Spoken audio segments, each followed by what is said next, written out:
Je m'appelle Guillaume, je suis le responsable d'antenne Auvergne-Rhône-Alpes de l'association Comme les Autres. On est une association qui accompagne des personnes qui sont devenues handicapées moteurs suite à des accidents de vie, comme par exemple des personnes qui se retrouvent en fauteuil ou qui se retrouvent amputées ou paralysées suite à un AVC. Et l'idée en fait c'est de pouvoir les accompagner après leur parcours en centre de rééducation. Ce sont des personnes qui rentrent chez elles et plusieurs d'entre elles peuvent faire face à des situations d'isolement et de dépression. Notre accompagnement commence par un séjour aventure sportif à sensations fortes, où les personnes vont faire des activités qu'elles ne pensaient pas faire ou plus faire, comme du parapente, de la plongée, du ski, du rafting. Et donc en mixité avec des valides, on va vraiment être sur une expérience humaine de partage. Jouer en fauteuil, et puis au niveau du moral, je dis pas. SERA est une association donc, de santé et d'environnement à visée préventive qui est située, le siège social est situé à Lyon, mais nous intervenons en Auvergne-Rhône-Alpes. Et voilà, l'idée c'est vraiment que nous puissions échanger avec les enfants, les adolescents, les adultes sur les questions de lien entre l'environnement et la santé. Donc nous travaillons beaucoup sur la question de la qualité de l'air, des rayonnements électromagnétiques, bien sûr de la question de l'alimentation qui est extrêmement importante au quotidien pour chacun et chacune d'entre nous.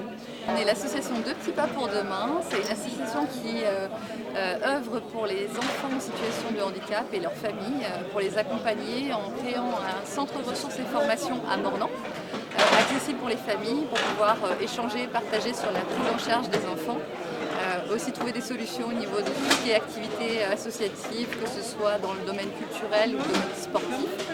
Voilà, c'est une action qui est conduite par le Rotary. Depuis 10 ans, nous collectons des jouets.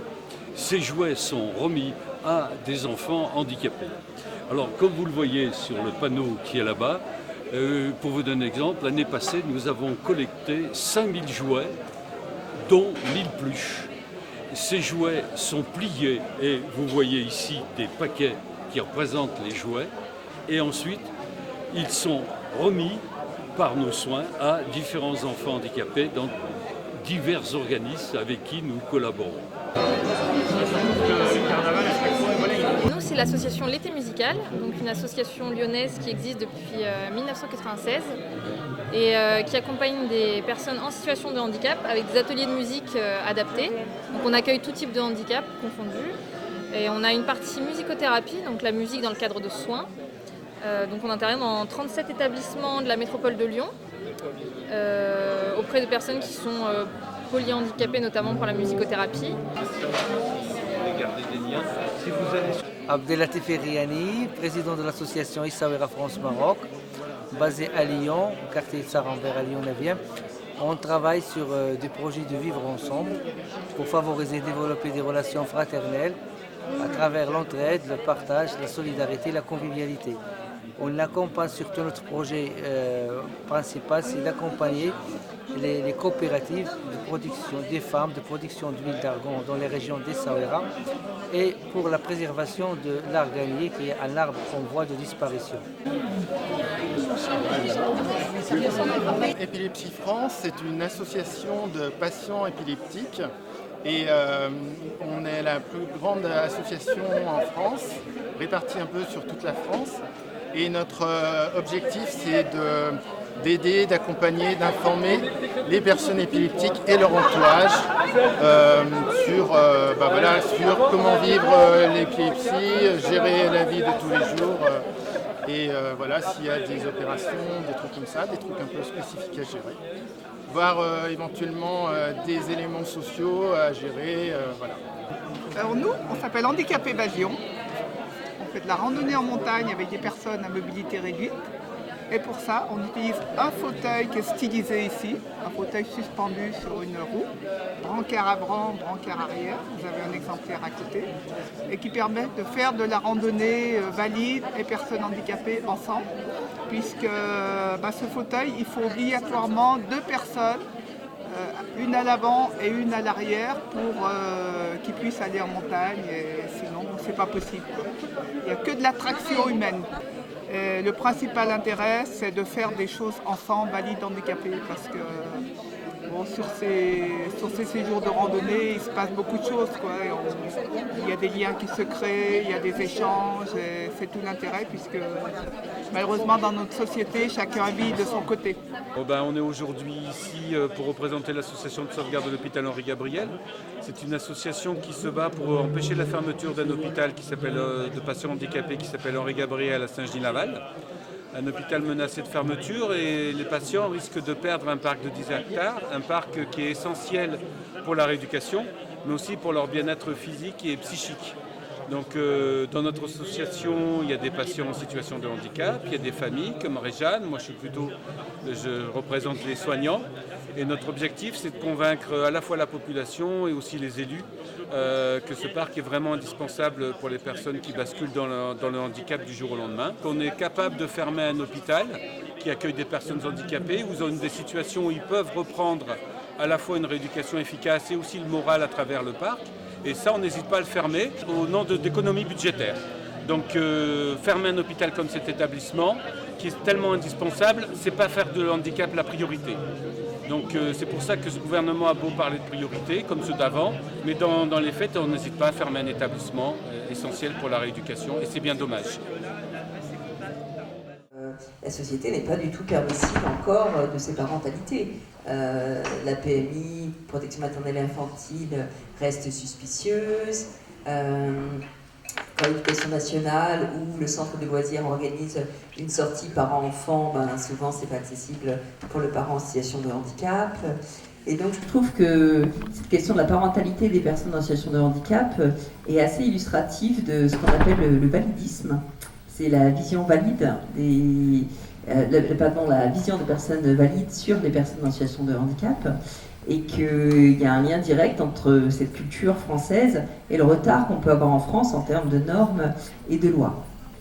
Donc d'abord le validisme, et puis deuxièmement la question des normes et des lois en France. Donc cette notion de validisme est un peu polémique, mais voilà, ça fait un peu débat comme ça. C'est notamment bien expliqué par le collectif Lutte et Handicap pour l'égalité et l'émancipation, le CLÉ, vous pouvez aller voir sur internet, CLHEE, qui explique, alors ils sont un peu radicales, mais des fois ça fait un peu du bien d'avoir de la radicalité aussi, que les personnes valides sont les personnes dominantes dans la société, les personnes majoritaires on dira, et donc qu'elles mettent en place des mesures, des actions pour les personnes en situation de handicap, les dominés ou les minoritaires, mais toujours en décidant à la place des personnes handicapées elles-mêmes. Et puis il ne faut pas que ce soit trop contraignant ou trop onéreux. On est un peu dans une logique, ce qu'on fait c'est déjà bien, il ne faut pas aller trop loin. Et donc ça, on le retrouve directement dans les normes, dans les lois en France. Donc je vais prendre 3 exemples pour illustrer ça. La question de l'accessibilité, la question de la prestation de compensation de handicap, ou la question de l'institutionnalisation, ou de la désinstitutionnalisation. Donc la loi de 2005, du 11 février 2005, vous la connaissez, c'est la grande loi sur le handicap, qui faisait suite à celle de 75. Elle a créé des grandes avancées. Moi personnellement, en étant en situation de handicap, j'étais très étonnée quand il y a eu cette loi, puisqu'elle prévoyait que tous les établissements recevant du public, qu'ils soient publics comme une mairie ou qu'ils soient privés comme un restaurant, soient totalement accessibles en 2015. Donc, super.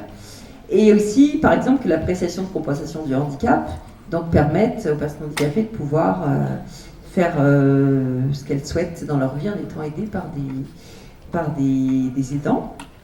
Mais en fait, les lois, les normes, quand on est en situation de handicap, quand tu parles du handicap, sont quand même un peu variables. Alors le premier exemple, c'est l'accessibilité des ERP. On voit que tout de suite, les lobbies de la construction et les propriétaires d'ERP ont réussi à prévoir qu'il y ait des délais assez longs pour mettre en place cette accessibilité, avec notamment les agendas d'accessibilité programmés, qui laissaient jusqu'en 2020 pour que les établissements recevant du public soient rendus accessibles. Donc il y a eu des délais jusqu'à aujourd'hui. Donc 2020, c'est l'année prochaine, on verra si tous les ERP sont enfin accessibles, mais j'en doute, d'autant plus qu'il y a parfois des reculs, comme la loi Elan, qui a été votée le 24 novembre 2018, sur le logement neuf. Donc, je ne sais pas si vous en avez entendu parler, mais auparavant, 100% du logement neuf devait être accessible, et maintenant, depuis la loi Elan, c'est plus que 20% de ce logement qui est accessible.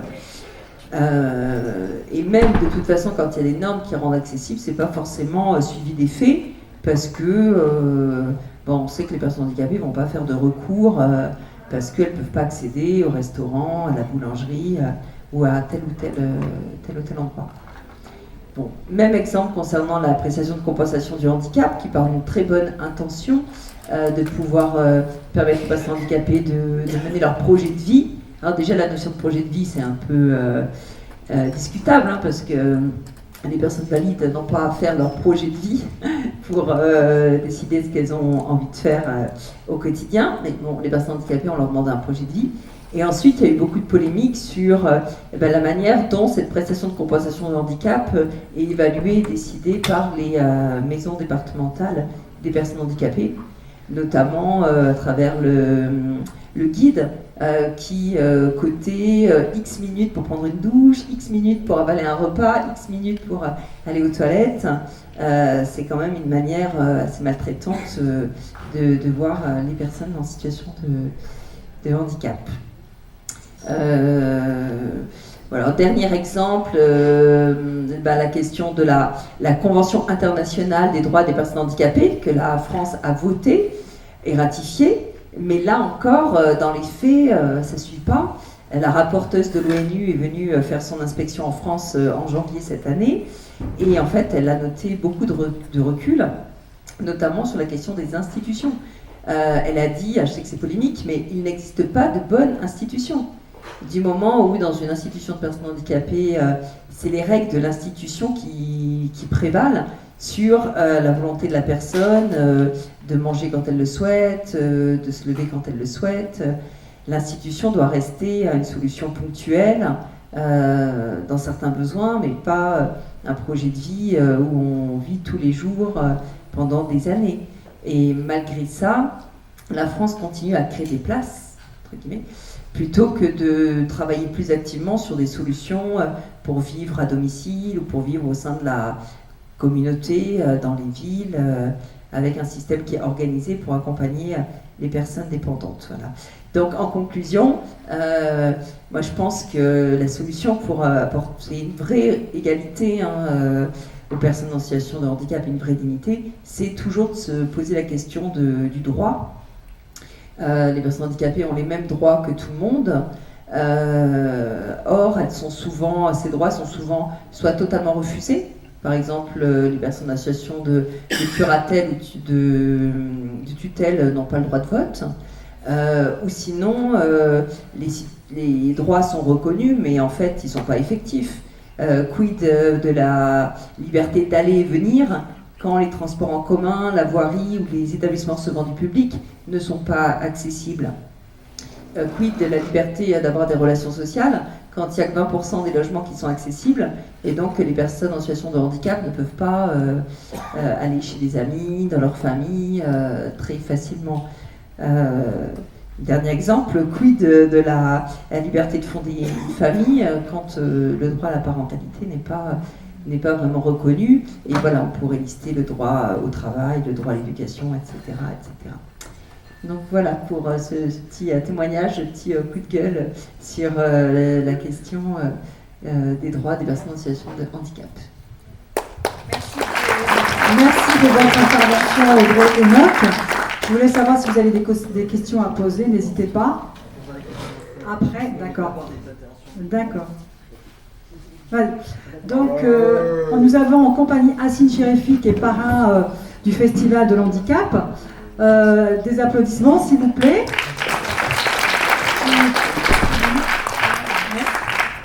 Alors, Hassine Chérifi, champion du monde du WBC en 98-99, je fais un petit peu son palmarès. Tu fais partie des boxeurs français à avoir été champion du monde. Vous avez reçu aussi la Légion d'honneur le 5 février 2017, j'étais présente. Et Thierry Braillard, secrétaire d'État au sport, vous a remis la Légion d'honneur. Est-ce que vous pouvez nous expliquer tout ça? Bonsoir à tout le monde. C'est vrai que j'ai fait une longue carrière sportive. J'ai été champion de France, champion d'Europe, champion du monde. J'ai fait 4 coins du monde. Mais surtout, il m'a remis la médaille de la Légion d'honneur parce que je m'occupe beaucoup des enfants. Et je suis parrain de Blé de l'Espérance. On travaille surtout pour amener des soins et des médicaments à tous les enfants malades. Mais surtout, c'est surtout leur faire bien vivre l'hôpital. Parce que c'est vrai qu'on s'aperçoit que les enfants, quand ils sont malades à Lyon Béart, j'y vais souvent et qu'on s'aperçoit que c'est surtout les parents qui sont en détresse. Parce que les enfants, quand ils sont petits, ils ont des grosses maladies.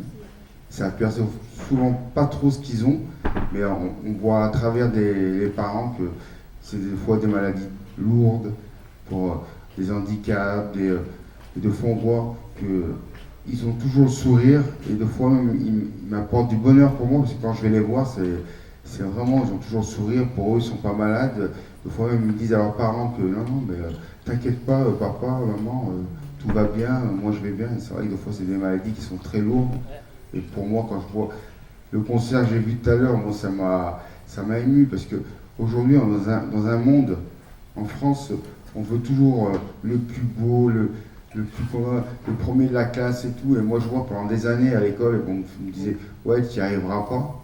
Et je ne comprenais pas parce que bon, j'avais des problèmes de pouvoir écrire, à comprendre comme les autres. Alors souvent, on me mettait de côté et tout. Et aujourd'hui, quand je vois des personnes qui ont fait le concert tout à l'heure et qu'aujourd'hui, c'est le plus beau, le plus grand, le plus costaud. Et, moi, je vous dis encore bravo, parce que ce que j'ai vu, c'est qu'il faut qu'on vive tous ensemble, et je suis content d'être là. Parce que vous m'avez donné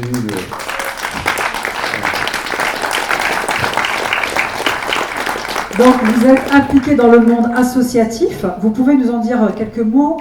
Parce que je sais que vous en faites pas mal sur Lyon. Hein. Vous dites jamais non. Vous êtes un homme au grand cœur. Alors, vous pouvez nous expliquer un petit peu tout cela? Moi, je suis éducateur sportif. Et je travaille beaucoup avec les enfants. Et c'est sûr que je chante beaucoup. C'est vrai qu'aujourd'hui, j'ai pu être là aujourd'hui. Parce que j'ai eu une compétition qui a été annulée. Et je travaille avec tout le monde. Que ce soit handicapé, petit, grand, je m'en fous. Moi, ce que je veux, c'est apporter du bonheur aux enfants. Voilà. Et c'est vrai que je fais pas mal de sport. Je touche à tous les sports, dans mon sport, la boxe anglaise. Et moi, ce que je veux, c'est qu'on apporte du bien aux enfants. Et c'est vrai qu'avec le biais d'Espérance, on ramène des fonds pour pouvoir mieux vivre à l'hôpital. Et ça, c'est formidable. Voilà. Merci à vous tous. Je te remercie d'avoir répondu présent pour cet événement. Toutes vos implications envers les associations caritatives fait de vous un homme au grand cœur. Merci de ton intervention. Nous allons passer à Monsieur Loïc Suza. Est-ce qu'il est là? Vous pouvez venir, s'il vous plaît? Alors, bonjour Loïc Suza. Je vous en prie, mettez-vous à côté de moi. Alors, j'ai été un peu fouinée sur Internet et j'ai trouvé pas mal de choses. Vous êtes vraiment le couteau suisse. Oui. Vous êtes un artiste complet, vous écrivez des poèmes et vous peignez des toiles. Et sans oublier, vous chantez et vous pratiquez un instrument de musique qui s'appelle ukulélé et le bango. Oui. Alors, vous pouvez nous expliquer en quelques mots? Alors, moi, je fais...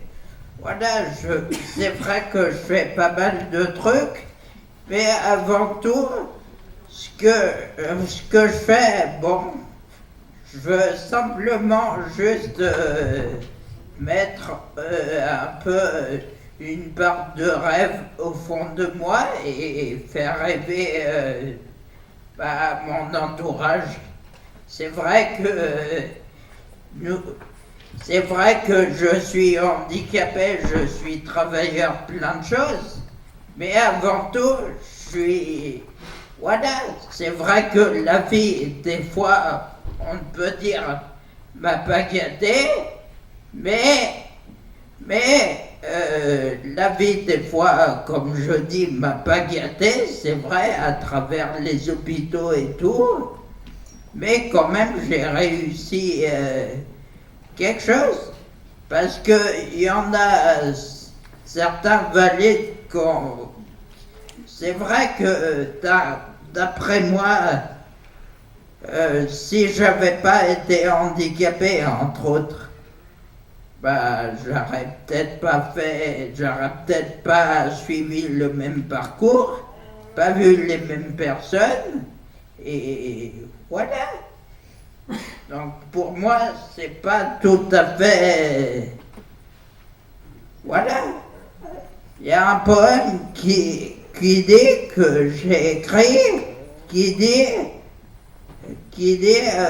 c'était un poème qui dit de valide à handicapé, et ce poème, c'est une petite phrase, ça dit une histoire se termine, une nouvelle histoire commence. Pas de la preuve. C'est vrai que... Donc, restez avec moi, j'ai terminé. Donc, dans chaque toile, vous délivrez un message d'espoir. Ouais. Pourquoi? Alors, je délivre un message d'espoir. Pourquoi? Un message d'espoir à travers moi-même et à travers surtout les autres. Parce que moi, je réalise des trucs, mais c'est les autres qui les voient. Et quand les autres peuvent s'intéresser à ce que je fais, entre autres, comme je dis souvent, une part de rêve en moi, c'est rêver pour rêver. Je veux dire, voilà, moi j'apporte du rêve, du moins j'espère, et quand les autres regardent mes toiles et puissent rêver avec moi, c'est tout bénef.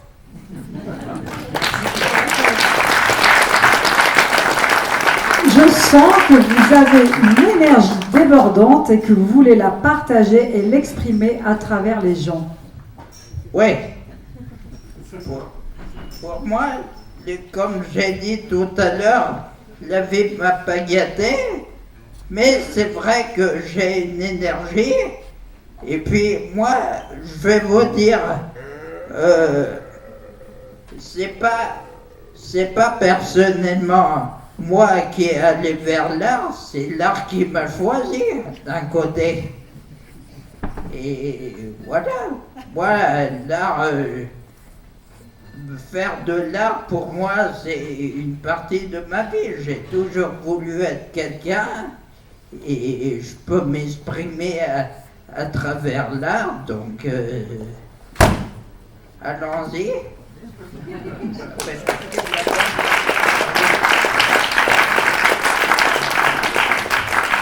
Je reviens à votre réponse précédente. J'ai vu cela sur Internet. Si vous étiez valide, vous n'auriez pas fait cela. Je trouve que le mot est fort. Et j'ai retrouvé vos propos. Si je n'avais pas été handicapée, je serais peut-être passée à côté de beaucoup de choses. Oui. Le mot est fort. Oui, c'est vrai. C'est fort. Mais tout ça pour dire, même si je suis handicapé, même si j'ai certaines difficultés pour certaines choses, que je ne suis pas totalement marchand, totalement valide, j'ai toujours été entre plein de choses, mais tout ce que, au moins, j'ai réussi quelque chose dans ma vie, hors mes difficultés, je fais de l'art et tout. Et les valides qui sont autant artistes que moi, certains n'en font pas plus. Donc finalement, j'ai réussi. Merci de votre intervention. Je vous laisse récupérer votre place. Prochain témoignage, Bertrand Arsini. J'interviens effectivement dans différentes associations. Je suis un conseil d'administration. Je participe effectivement à l'organisation, à la réflexion. Je suis aussi, avec Handicap Évasion, je pratique également certaines excursions, mais j'y vais aussi avec mon fils. Donc après, quand il y a suffisamment de gens pour s'occuper de mon fils, je m'occupe d'autres personnes. Voilà ce que je peux dire. Donc moi après, dans ma vie, je dirais, sociale, au niveau de la ville de Lyon, parce que je suis sur le 5e arrondissement, j'ai essayé de créer un collectif handicap sur le 5e arrondissement, de façon à voir comment des associations pouvaient agir sur les politiques de manière à adapter la ville. Audrey parlait d'accessibilité, moi naturellement je suis tout à fait en phase avec elle. Il y a aussi l'accessibilité, je dirais, à l'intérieur même des bâtiments, l'accueil pour les restaurants.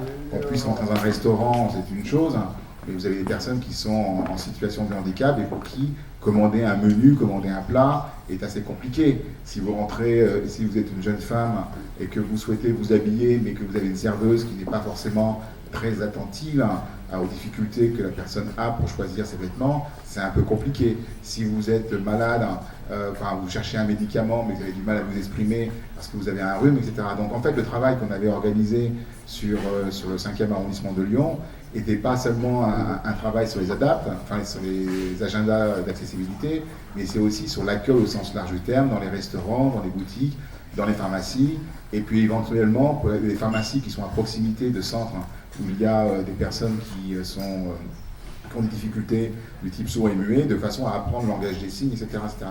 Donc en fait, voilà, c'était tout ça qu'on avait essayé de faire, et aussi d'avoir une bibliothèque qui permette de pouvoir travailler l'accueil de personnes qui sont en situation de handicap pour qu'elles puissent accéder à la culture. Car ce qu'on s'aperçoit, c'est qu'on peut accéder à une bibliothèque, mais on ne peut pas accéder aux ouvrages. C'est un petit peu dommage. Pareil, si on veut aller au théâtre, c'est facile pour entrer dans le théâtre, mais vous ne pouvez pas entendre ou voir, en tout cas, le spectacle qui est donné, etc. etc. Donc voilà en gros ce qu'on a essayé de faire. Et aussi, moi j'ai beaucoup insisté sur la question des restaurants. À Lyon, on a une tradition, je dirais, gastronomique. Et comme disait Audrey, on peut très bien se retrouver dans une situation où d'abord on ne peut pas accéder en fauteuil, on peut rentrer dans le restaurant, mais on ne peut pas s'installer à une table, parce que la table est ainsi faite qu'on ne peut pas glisser les genoux, donc on se retrouve à 80 cm de la table. Et puis ensuite on peut se retrouver aussi avec des plats, une complexité en tout cas, qui n'est pas forcément facile à aborder. Donc c'est tout ce travail-là qu'on avait essayé de mettre en place, qui n'a pas été d'ailleurs un grand succès, parce que dans le 5e arrondissement, il y a peu d'associations, alors que dans d'autres arrondissements, j'étais inspiré de ce qui se passe dans le 8e et dans le 9e, ça marche beaucoup plus, mais j'ai été recontacté il n'y a pas tellement longtemps par certaines associations, et j'espère en tout cas que l'année prochaine, on pourra redémarrer un projet de cette nature. Et puis, il y a la culture, mais il y a aussi le sport. Donc le sport, pour moi, c'est quelque chose d'aussi fondamental. Le sport, parce que c'est aussi un lieu, je suis content d'avoir d'ailleurs un grand sportif, je suis impressionné d'ailleurs, je vais en faire un copain. Mais c'est vrai que le sport tel qu'on le voit à Lyon, c'est surtout un sport d'élite, c'est-à-dire que vous avez 6 grands clubs sportifs qui récupèrent, je dirais presque la moitié des subventions, et après les petits clubs ou les clubs de quartier ont du mal à trouver ne serait-ce que 1 000 € ou 2 000 € pour pouvoir fonctionner. Donc l'idée sur le 5e arrondissement, je parle du 5e parce que c'est là que j'habite, sur le 5e arrondissement, ça a été d'organiser des compétitions sportives qui mélangeaient à la fois des joueurs valides et des joueurs qui étaient en situation de handicap. Et ma foi, j'ai assisté à des matchs de handi-fauteuil, donc du handball mais en fauteuil. Si un jour vous avez l'occasion d'essayer, vous verrez que c'est pas difficile de jouer au handball dans un fauteuil et après de tirer dans un but. Et ce qui était assez intéressant, c'est qu'on ne voyait pas la différence entre les joueurs qui étaient valides et les personnes qui portaient un handicap. Et là, l'année prochaine, normalement, on devrait pouvoir organiser sur le 5e arrondissement une compétition qui rassemblerait plusieurs clubs européens, allemands, italiens et français, je crois, et qui permettrait effectivement de montrer que la pratique du sport en situation de handicap est possible. Et on a beaucoup d'idées de cette nature-là. Il y a aussi le foot, le rugby, etc. etc.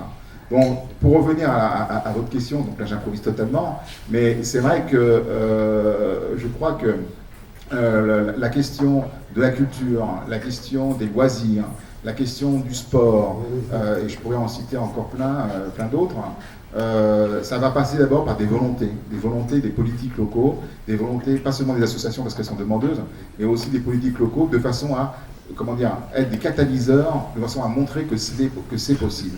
Et l'expérience que j'ai aujourd'hui, c'est que c'est possible. Et quel que soit mon handicap, je remercie d'ailleurs l'été musical parce que mon fils y était et je sais qu'ils font un très bon travail. Merci de votre intervention. Alors là, on va poursuivre. Donc, c'est l'association Otinéo, donc le trio qui est là, les trois femmes fatales. Donc, elles vont nous expliquer en quoi consiste cette association. Donc, je vous laisse la parole.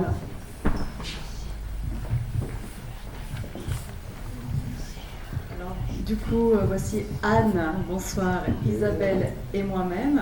Donc, nous représentons le foyer Les Tourettes Craponne de l'association Odinéo, anciennement Arimac. Aux Tourettes Craponne, on accueille 52 adultes en situation de handicap.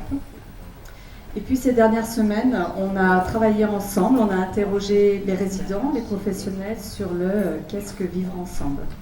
Donc on a récolté toutes les réponses et puis on va vous proposer un petit texte.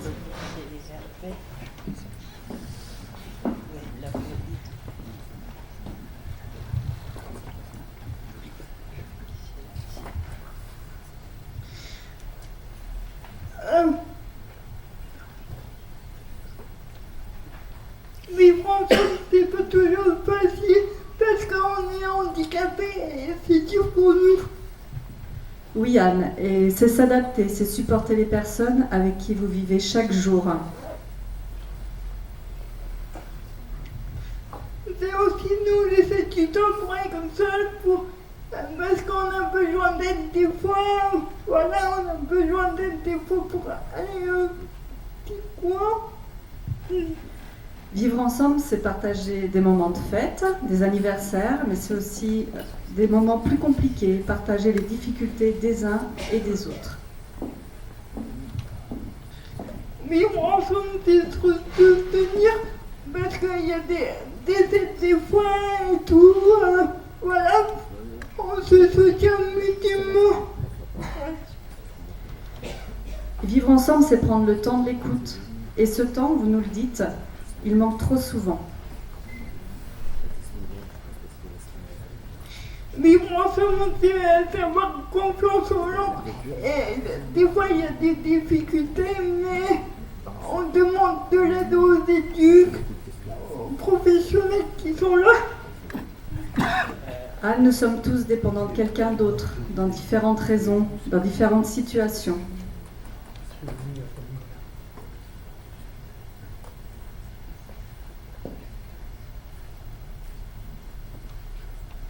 Laurent, tu sais,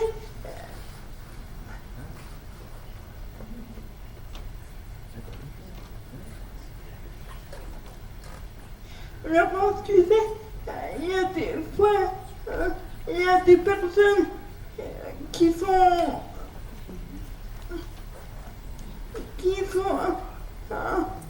accompagnées sur l'intimité.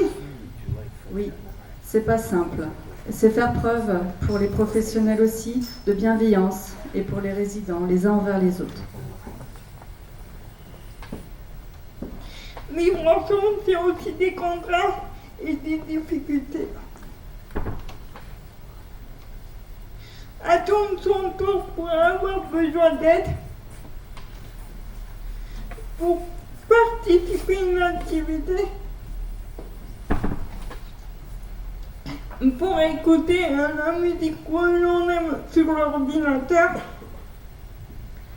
Vivre ensemble, c'est profiter d'une dynamique de groupe, mais tout en veillant aux besoins individuels. Vivre ensemble, Anne, c'est réfléchir à des règles communes, c'est mettre des limites afin que chacun puisse vivre ensemble le plus sereinement possible, dans le respect de la différence, et plus largement parfois la différence de culture, de personnalité, etc. Et d'économie.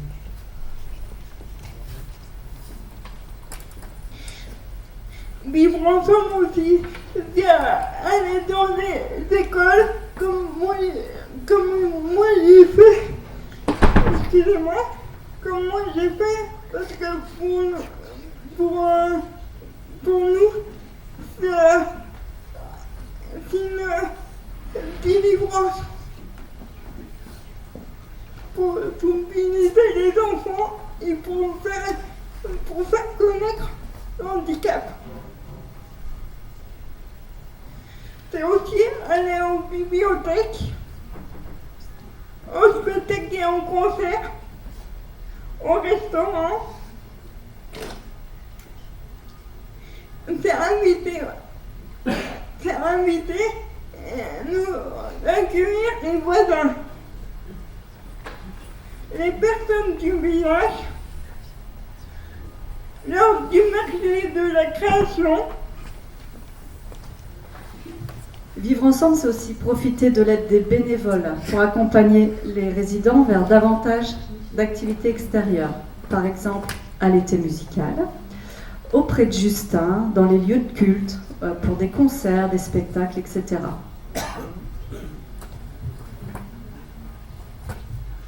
Vivre ensemble, c'est pouvoir partir tous ensemble en vacances.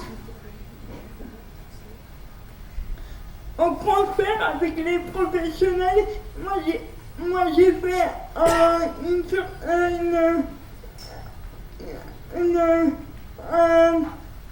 transfert au ski. Vivre ensemble, Anne, c'est aussi accueillir des intervenants extérieurs pour animer certaines activités plus spécifiques comme l'atelier terre, l'association Vasi, des activités musicales, de relaxation, l'aumônerie, les mini-mots, piquer et perche pour grimper dans les arbres.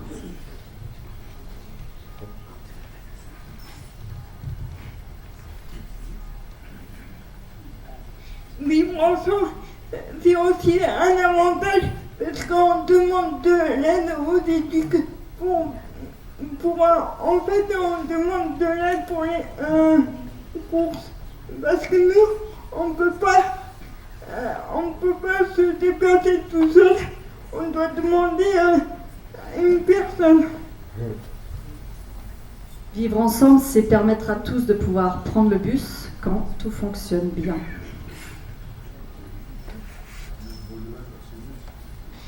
Vivre ensemble, c'est pouvoir se déplacer dans la foule. Moi, c'est dur, mais quelquefois, on demande de l'aide aux études,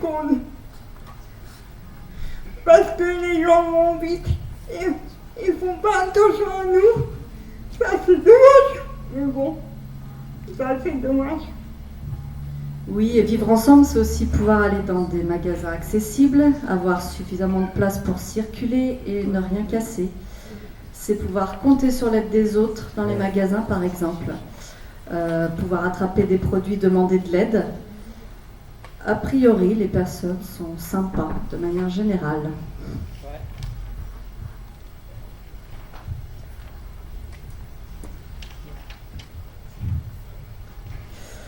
En conclusion, le bien vivre ensemble ouvre le champ des possibles en termes de liberté.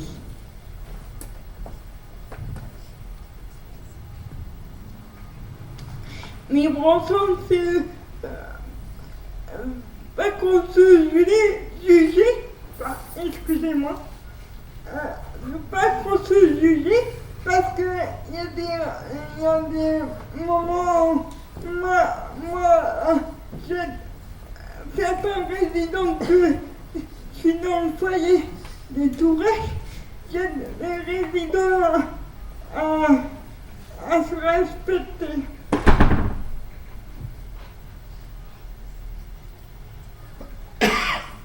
Respecter l'autre et la tolérance. Vivre ensemble, c'est une richesse culturelle, sociale, c'est apprendre les uns des autres. Et de prendre soin des autres. Vivre ensemble, c'est savoir prendre sur soi. N'être patient, pour les handicapés c'est dur, mais on y arrive. de rajouter. Vivre ensemble, encore mieux, ce serait avoir un nombre non limité de places dans le bus, au cinéma, dans les salles de spectacle. Ce serait ne pas garer son véhicule sur les trottoirs, ni sur les parkings réservés aux personnes en situation de handicap. Ne pas laisser sa poubelle sur le trottoir. Ce serait vivre plus facilement et plus librement. Pour les voitures, c'est dur pour nous, parce qu'on est dans la... des fois, on est dans la magasin, des fois, on va à pied. Nous, c'est dur pour nous, parce qu'il y a les voitures en plein milieu. Voilà.